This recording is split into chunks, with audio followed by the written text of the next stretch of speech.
Everything you need to know about this funky looking stuff, milk kefir. Not to be confused by water kefir, which is this stuff, both made in a somewhat similar way, but it's really important to distinguish the two. You can't use water kefir grains for milk kefir. You can't use milk kefir for water kefir. Now, milk kefir is turning into a bit of a staple for people that are trying to improve their gut health. And the reason being, it's packed full of a ton of very beneficial bacteria, enzymes that are great for your gut health, all right? So let's get into the health benefits now. Did you know that the word kefir or kefir comes from the word keyif, a Turkish word meaning good feeling, which I think is really interesting because there's a lot of anecdote. Don't get me wrong, we don't take anecdote as fact, but there's a lot of anecdote to say that after people take kefir, particularly for a long period of time, that actually their mood improves, they start feeling a little bit better, happier, etc. And interestingly enough, there is some science there as well. We actually have some pretty interesting research now to say that as you improve your gut health, your mood can actually improve. We don't necessarily have cause and effect, but there seems to be a pretty clear link between gut health and your mood, depression, yada, yada, yada. I just thought really interesting as the word literally means good feeling. I think what sets apart milk kefir from all the other sort of fermented dairy products is that it can contain up to 61 different probiotic species. We're talking 61 different strains of beneficial bacteria and enzymes that are great for your gut. This is a way, way higher number than most other fermented dairy products like yogurt or cheese. The main ones here being lacto and bifidobacterium, which have been shown to be very good for our gut. Basically, in short, your gut is going to absolutely love you for getting more kefir in your diet. But there is definitely a threshold. You don't want to be over consuming kefir. Like, we're not talking drinking a pint a day.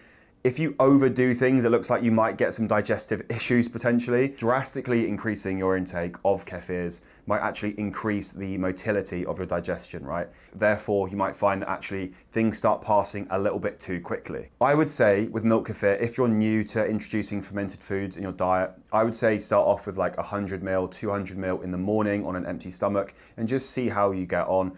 Me personally, I have about 100 to 200 ml a day or every 2 days, give or take, right? It doesn't need to be something that you're like, right, I need exactly this amount every single day. I've got a couple more of these like health facts to add about kefir, which I just thought were too interesting to leave out.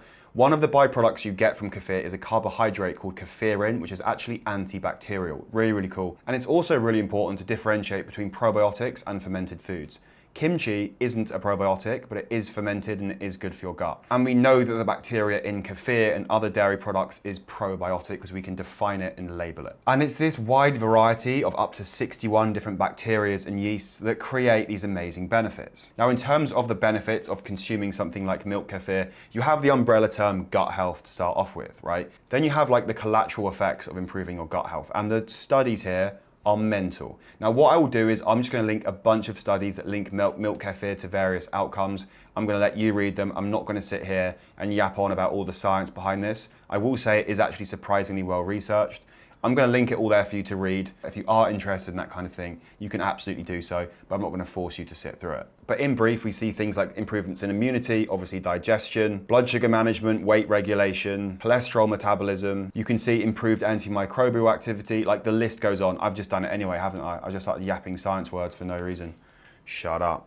And there is actually one caveat here that's worth being aware of. Homemade milk kefir actually seems to contain more of these beneficial probiotics and enzymes than store-bought kefir. And we've actually seen this in testing. It looks like when you make it yourself using milk kefir grains, you just get more variety. It's more of a kind of wild product in that sense. Whereas the store-bought stuff tends to have less variety.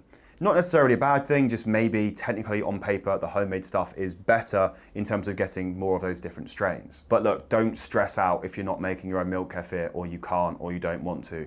Like, the store-bought stuff's still pretty damn great. Now, in terms of making it yourself from home, step number one is getting yourself a jar and naming your kefir. Mine is called Quarto. If you know the reference, comment below, drop me a DM if you know who Quarto is. Whoa, hold up. I know you want to get your jar and name it after some niche sci-fi character. You really don't want to do that just yet. Particularly because I imagine that you've actually just ordered your kefir grains and they're not even active yet. So let's make sure you activate them first. Normally when you first get them, they arrive in a dehydrated or asleep state. Sometimes they're partially alive. Either way, you're gonna need to make sure that they're actually going and active before you lob them into a massive jar of milk. And the reason for this is that if your grains aren't active and good to go, the milk might go bad before the kefir grains have a chance to turn it into kefir. Because the process of turning milk into milk kefir actually prevents the buildup of bad bacteria. That's why you can drink milk that's been left at room temperature, because you've added the kefir, right? You wouldn't do it otherwise. So you take your kefir grains, usually that's about a tablespoon or a tablespoon and a half.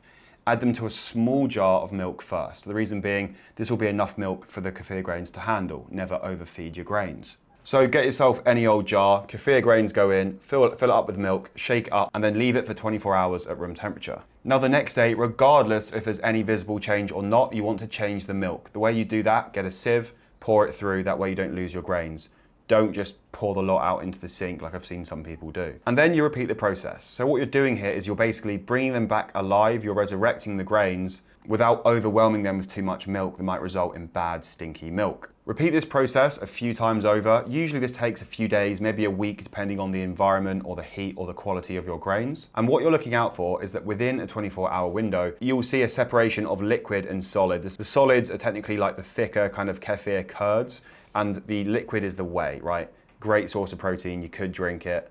Really wouldn't recommend it, but you could if you're insane. Now when it's ready, what you can do is you take your large jar, about a litre actually works well, or 750 ml or 500 ml, just eyeball it. Basically the more milk, the longer it will take, simple as, but honestly, once your kefir grains are active, there's no reason why it can't handle a litre in 24 hours. And then literally all you need to do is pop the grains in, fill it up with milk, and then leave it for 24 hours and keep a close eye on it. You'll notice after a day or so, it starts to thicken up. If you give the jar a shake, you'll see it kind of move around and look a little bit weird.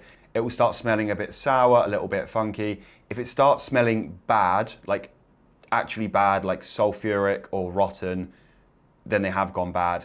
Very rare for this to happen within one day, but just bear in mind that the smell of kefir should be kind of sour and tangy and zingy. And when you taste it, sometimes it's even slightly fizzy because you get gases produced as a result of fermentation, which is actually quite nice. And once it's ready and thickened up, you quite simply just sieve it through a sieve, store the grains, put the grains back in your jar, top it up with milk so you have another batch ready the next day or the day after. Seal up your jar of ready kefir and eat it whenever you want. Store it in the fridge. It will last at least 5 days in the fridge. Sometimes kefirs can last like 7 to 10 days in the fridge. Some people will even swear by the fact that it might last for up to 4 weeks.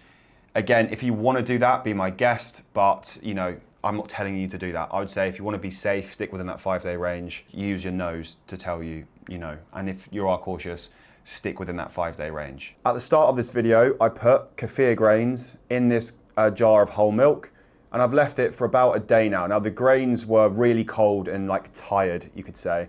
So they're taking a little bit of time to get this going. Usually this might only take 24 hours at room temperature. You can see that the grains are starting to float. We're starting to get some kefir to form on the top. This probably has like another day or so just to really activate those grains.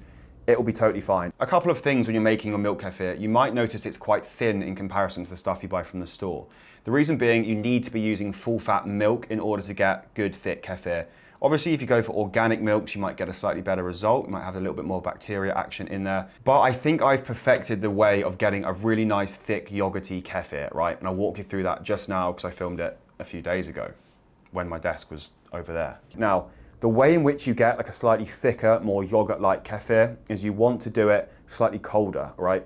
The quicker the fermentation, the more likely you get a thinner end product, thinner kefir. The way in which I get quite a thick kefir, or like a yogurt-like kefir, is I will use full fat milk to start off with. Full fat, you will get a thicker kefir rather than semi-skimmed. Semi-skimmed, you will end up with a much thinner kefir. So full fat, I will then ferment it at room temperature for like 24 hours. I will then put it in the fridge for a few days. The cooling down, it makes a slower fermentation and you just end up with a thicker, more pleasant end product, right? If that's what you want. If they run out of food and they're left like that for a long period of time, yes, they might die. It's actually ridiculously hard to kill kefir grains, but they can die. What I would say, never give up on them though, right? Don't give up on your grains. If you think they've gone like a bit sluggish or tired or died, put them in a small jar of milk, literally just like 200 mils of milk, shake it up, leave it at room temp and just see if it starts to convert. You might need to repeat this a few times to get it going. If nothing happens after a few days, they're probably dead, get some new ones.